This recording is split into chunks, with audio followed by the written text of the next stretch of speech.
నమస్తే, welcome to 7 hills TV bulletin. ముందుగా headlines చూద్దాం.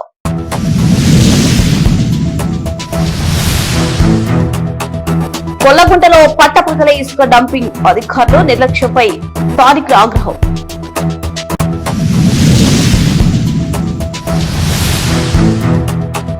చిత్తూరు సంతపేట నడివీధి గంగమ్మ జాతర చాటింపు.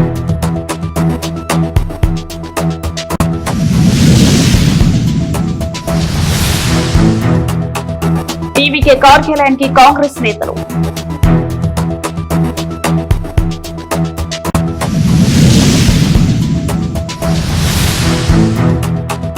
గుజ్జు పరిశ్రమల యాజమాన్యులతో ఉద్యానవన శాఖ అధికారులు సమీక్షించారు జిల్లా కలెక్టర్ సుమిత్ కుమార్.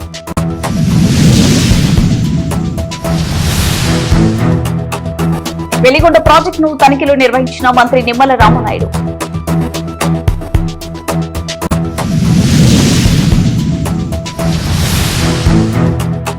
రేపు తమిళనాడు సీఎంగా టీవీకే పార్టీ అధినేత విజయ్ ప్రమాణ స్వీకారం, భారీ ఏర్పాటు చేసిన అధికార యంత్రాంగం. చిత్తూరు జిల్లా కార్వేటి నగర మండలంలో ఇసుక మాఫియా రెచ్చిపోతుంది. కొల్లగుంట గ్రామం వద్ద చిత్తూరు పుత్తూరు జాతీయ రహదారి పక్కనే ఇసుక అక్రమ నిల్వలు దర్శనమిస్తున్నాయి. పట్టాపగలే ట్రాక్టర్లు, టిప్పర్ల ద్వారా యథేచ్ఛగా వందల ట్రిప్పుల ఇసుకను తీసుకొచ్చి ఇక్కడ గుట్టలుగా డంప్ చేస్తున్నారు. రాత్రి కాగానే గుట్టు చప్పుడు కాకుండా లారీల ద్వారా ఇతర ప్రాంతాలకు, సరిహద్దు రాష్ట్రాలకు తరలిస్తూ సొమ్ము చేసుకుంటున్నారు. చిత్తూరు పుత్తూరు జాతీయ రహదారికి ఆనుకొని ఉన్న కొల్లగుంట వద్ద దాదాపు 100 ట్రిప్పులకు పైగా ఇసుకను అక్రమంగా నిల్వ చేశారు. అధికారుల కంటపడకుండా ఉండేందుకు ప్రధాన రహదారి పక్కనే కాకుండా మరో 2 ప్రాంతాల్లోనే ముళ్ల పొదల్లో సైతం భారీగా ఇసుకను నిల్వ ఉంచారు.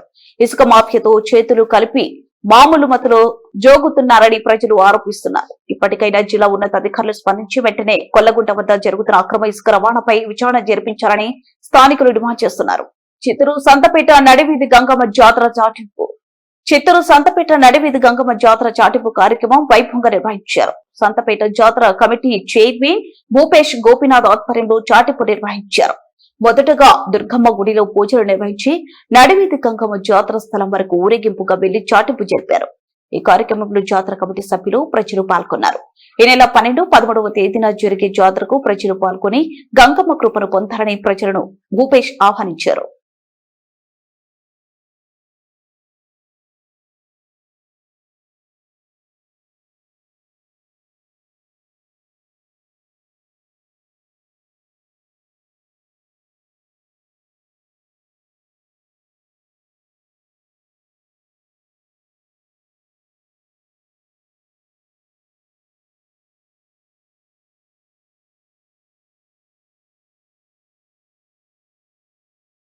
అసెంబ్లీ ఎన్నికల్లో అతిపెద్ద పార్టీగా అవతరించిన టీవీకే పార్టీతో కాంగ్రెస్ పొత్తు ఖరారు చేసుకుంది. చెన్నైలోని టీవీకే కార్యాలయానికి కాంగ్రెస్ రాష్ట్ర నాయకులు వచ్చారు. ప్రభుత్వ ఏర్పాటుకు సహకరించేందుకు కాంగ్రెస్ నాయకులు సుముఖత వ్యక్తం చేయగా వారి నిర్ణయాన్ని విజయ్ స్వాగతించారు.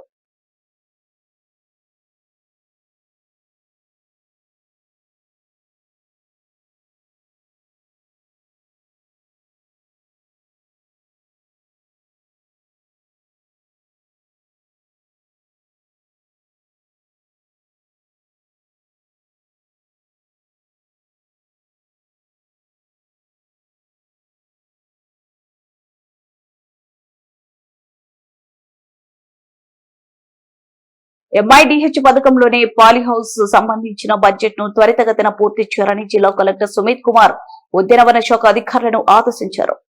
చిత్తూరు కలెక్టర్ కార్యాలయంలోని సమావేశ మందిరంలో జిల్లాలో మామిడి పంటల దిగుబడిపై సంబంధిత అధికారులతో సమావేశం నిర్వహించారు. ఈ కార్యక్రమంలో ఉద్యానవన శాఖ డిడి రామశ్రీలు, వ్యవసాయ శాఖ జేడి మురళి తదితరులు పాల్గొన్నారు.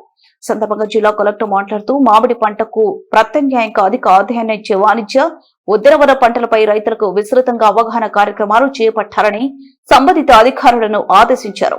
ప్రస్తుతం మామిడి పంట పరిస్థితి, మామిడి గుజ్జు పరిశ్రమలో నిల్వ ఉన్న మామిడి గుజ్జు మరియు ప్యాకింగ్ మెటీరియల్ లభ్యత గురించి కలెక్టర్ ఆరా తీశారు. ఆర్కేవీవై పథకం అమలులో భాగంగా గత ఆర్థిక సంవత్సరంలో మిగిలి ఉన్న 50 లక్షల రూపాయల బడ్జెట్ ను ఖర్చు చేయమని ఆదేశించారు. ఎంఐడిహెచ్ పథకంలోనే పాలీహౌస్ సంబంధించిన బడ్జెట్ ను త్వరితగతిన పూర్తి చేయాలని ఆదేశించారు. Visit some pandals also, understand the issue happening with the people there, for clarity was taken. MIDH గురించి లాస్ట్ ఇయర్ సార్ చౌడపల్లిలో అయితే సార్ 1 ఇయర్ అంటే మనకి టార్గెట్ యాక్చువల్గా ఇవ్వరు సార్, కానీ అయినా 5,000 ఇయర్ వేయించాము సార్. లాస్ట్ ఇయర్ కూడా 4,000 వేయించాము sir. For example 3,000 hectares state నుంచి ఇస్తే 1035 hectares మాత్రమే షేర్ ఉంటుంది. 8.6 crore మండల్ వైజ్గా 2 చేయాలి. ఇయర్ ఎక్సెస్ టార్గెట్ మనం చేయడం సార్. ఈసారి మల్చింగ్ కూడా 100%. ఆంధ్రప్రదేశ్ రాష్ట్రంలో అత్యంత ప్రతిష్టాత్మకమైన పూల సుబ్బయ్య వెలిగొండ ప్రాజెక్టును ఎట్టి పరిస్థితుల్లోనూ త్వరగా పూర్తి చేసి రైతులకు సాగునీరు అందించడమే లక్ష్యంగా కూటమి ప్రభుత్వం ముందుకు సాగుతుందని జలవనరుల శాఖ మంత్రి నిమ్మల రామనాయుడు మార్కాపురం జిల్లా డోర్నల్లపార్తిలోని వెలిగొండ ప్రాజెక్టు టన్నెల్లో ఆకస్మిక తనిఖీలు చేపట్టారు. రాత్రిపూట కూడా సొరంగంలోకి వెళ్లి పనుల పురోగతిని పర్యవేక్షించడం ఇప్పుడు సర్వత్రా చర్చనీయాంశంగా మారింది. మంత్రి నిమ్మల దాదాపు 19 కిలోమీటర్ల మేర సొరంగంలో సాహసపేతంగా ప్రయాణించి అక్కడ 5 గ్యారంటీలతో శరవేగంగా జరుగుతున్న లైనింగ్ బెంచింగ్ పనులను స్వయంగా పరిశీలించారు. టన్నెల్ లోపల విధులు నిర్వహిస్తున్న కార్మికులను కలిసి వారి యోగక్షేమాలను అడిగి తెలుసుకున్నారు. ఈ తనిఖీలో భాగంగా టన్నెల్ 2లో 12 కిలోమీటర్ల దగ్గర గత కొంతకాలంగా చిక్కుకుపోయిన TBM మిషన్ దగ్గరకు ఆయన వెళ్లి పరిశీలించారు. గత వైఎస్ఆర్సీపీ ప్రభుత్వంపై మంత్రి నిమ్మల తీవ్ర స్థాయిలో విరుచుకుపడ్డారు. గత ప్రభుత్వం ఈ TBM యంత్రాన్ని తొలగించడానికి ఎలాంటి ప్రయత్నం చేయలేదని మండిపడ్డారు. ఈ మిషన్ తొలగించకపోతే చుక్క నీరు కూడా టన్నెల్ నుంచి బయటికి రావడం అసాధ్యమన్నారు. 3,000 కోట్ల విలువైన పనులు మిగిలి ఉన్నప్పటికీ గత ముఖ్యమంత్రి జగన్మోహన్ రెడ్డి అబద్ధపు ప్రచారాలతో ప్రాజెక్టును జాతికి అంకితం చేశానని, ఇది ప్రకాశం జిల్లా రైతులను నిలువున మోసం చేయడమేనని ఆరోపించారు. ఇప్పుడే మనం చూస్తూ ఉన్నాం, ఏదైతే వెలిగొండకు సంబంధించినటువంటి టన్నెల్ 2లో మనందరం కూడా ఉన్నాం. ఈ టన్నెల్ 2లో కూడా చాలా క్లిష్టమైనటువంటి వర్క్ ఇప్పుడే మనం నడుచుకుంటూ వస్తూ ఉంటే ఈ 30 మీటర్లోనే 3 చోట్ల కొలాప్స్ అయి కింద పడినటువంటి ఏదైతే రాక్స్ ను కూడా మనం చూస్తూ ఉన్నాం. అంటే ఇటువంటి ప్రమాదకరమైనటువంటి క్లిష్టమైనటువంటి పనులు నిత్యం ఈ టన్నెల్లో ఉన్నటువంటి స్థితి. మొన్ననే మన తెలంగాణలో కూడా ఇట్లానే టన్నెల్ కొలాప్స్ అయ్యి ఏ రకంగా అయితే అక్కడ విషాదం చూసాం, మనందరం కూడా చూసాం. అటువంటి క్లిష్టమైనటువంటి పనులు కూడా జగన్మోహన్ రెడ్డి గాలి వదిలేస్తే మళ్ళీ మన కూటమి ప్రభుత్వం అధికారంలోకి వచ్చిన తర్వాత ఈ 22 నెలల్లో మరి హెడ్ వర్క్స్ కానీ టన్నెల్ 2కి లైనింగ్ అండ్ బెంచింగ్ పనులు కానీ వేడర్ కెనాల్ అయితే మొన్ననే 460 కోట్లు పెట్టి ఆ లైనింగ్ అండ్ సిసి వాల్ నిర్మాణం కానీ ఇవన్నీ పనులు పూర్తి చేసుకుంటూ వస్తుంది. ఈ పనులన్నీ ఒక ఎత్తు, ఈ టన్నెల్ 2లో ఇప్పుడు మనం చూసేటువంటి చిక్కుబడిపోయినటువంటి టన్నెల్ బోరింగ్ మెషిన్ ఒక ఎత్తు. ఎందుకంటే ఇన్ని పనులు మనం పూర్తి చేసినా ఈ టన్నెల్ బోరింగ్ మెషిన్ కనుక మనం తీయకపోతే ఒక చుక్క నీరు కూడా మరి ముందుకెళ్లేటువంటి పరిస్థితి లేదు. ఎందుకంటే ఇప్పుడే మనం చూస్తూ ఉన్నాం, ఈ యొక్క 19 కిలోమీటర్ల ఈ టన్నెల్ 2లో ఇది 11.8వ కిలోమీటర్ దగ్గర ఈ టన్నెల్ బోరింగ్ మెషిన్ చిక్కుకుని ఉంది.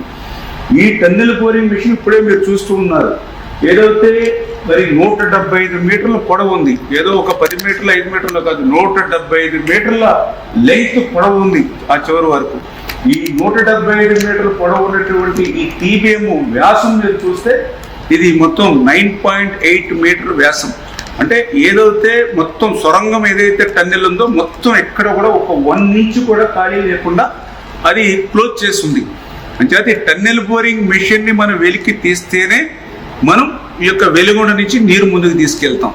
కానీ జగన్మోహన్ రెడ్డి 5 సంవత్సరాల పాలనలో ఈ టన్నెల్ బోరింగ్ మెషిన్ ఇట్లా చిక్కుబడిపోయి ఉంటే దీన్ని వెలికి తీయడానికి వీలు లేకుండా హైకోర్టు స్టే ఆర్డర్ దీని మీద ఇచ్చి ఉంటే కనీసం చిన్న ప్రయత్నం కూడా చేయకుండా మరి ఆ రోజు వెలుగొండ పూర్తయిపోయింది. ఇన్ని క్లిష్టమైనటువంటి పనుల్ని దగ్గర 3,000 కోట్ల రూపాయల విలువైన పనులు ఇంకా మిగిలి ఉండగానే ఆయన మరి జాతికి అంకితం అని చెప్పి ఈ యొక్క జిల్లాని కానీ ఇక్కడ రైతులు కానీ ఎంత మోసం ఎంత దగా చేశాడో ఇవాళ టన్నెల్ బోరింగ్ మిషన్ ఇక్కడ చిక్కుకున్నటువంటి విషయాన్ని చూస్తేనే మనందరికీ కూడా స్పష్టంగా అర్థమవుతున్నటువంటి పరిస్థితి.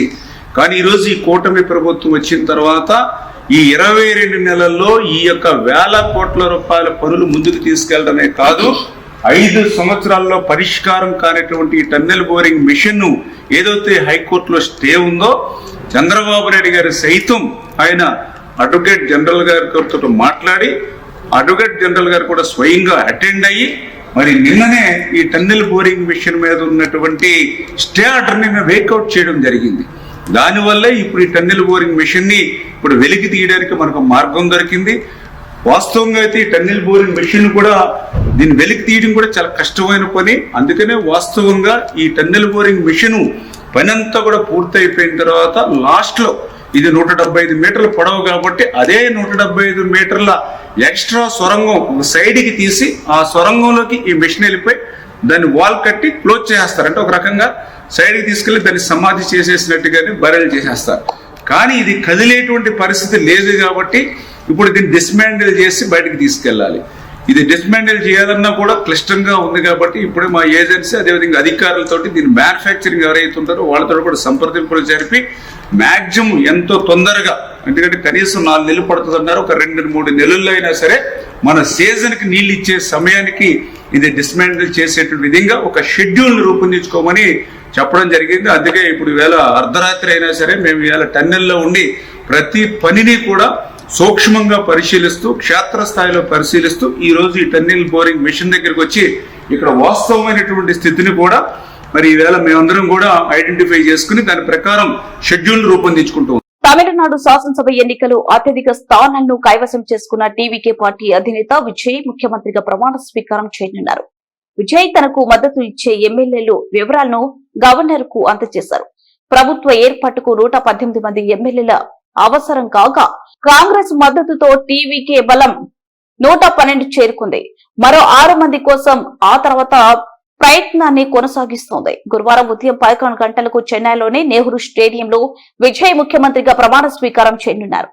ఈలోగా మ్యాజిక్ ఫిగర్ వ్యవహారం ఓ కొలిక్కి వచ్చే అవకాశం ఉంది.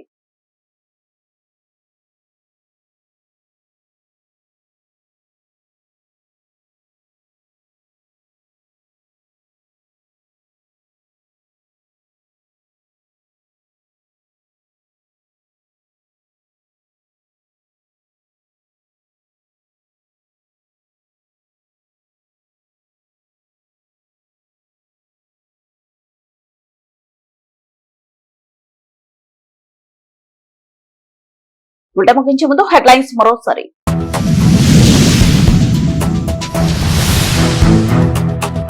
కొల్లగుంటలో పట్టపగల ఇసుక డంపింగ్, అధికారులు నిర్లక్ష్యంపై స్థానికుల ఆగ్రహం.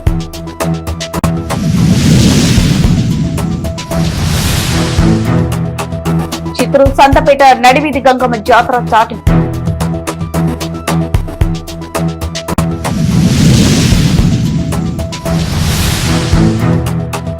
టీవీకే కార్యాలయానికి కాంగ్రెస్ నేతలు.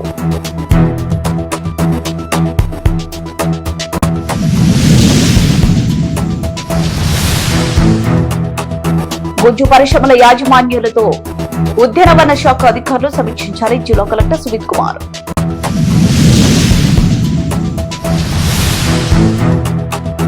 వెలిగొండ ప్రాజెక్టును తనిఖీలు నిర్వహించిన మంత్రి నిమ్మల రామనాయుడు.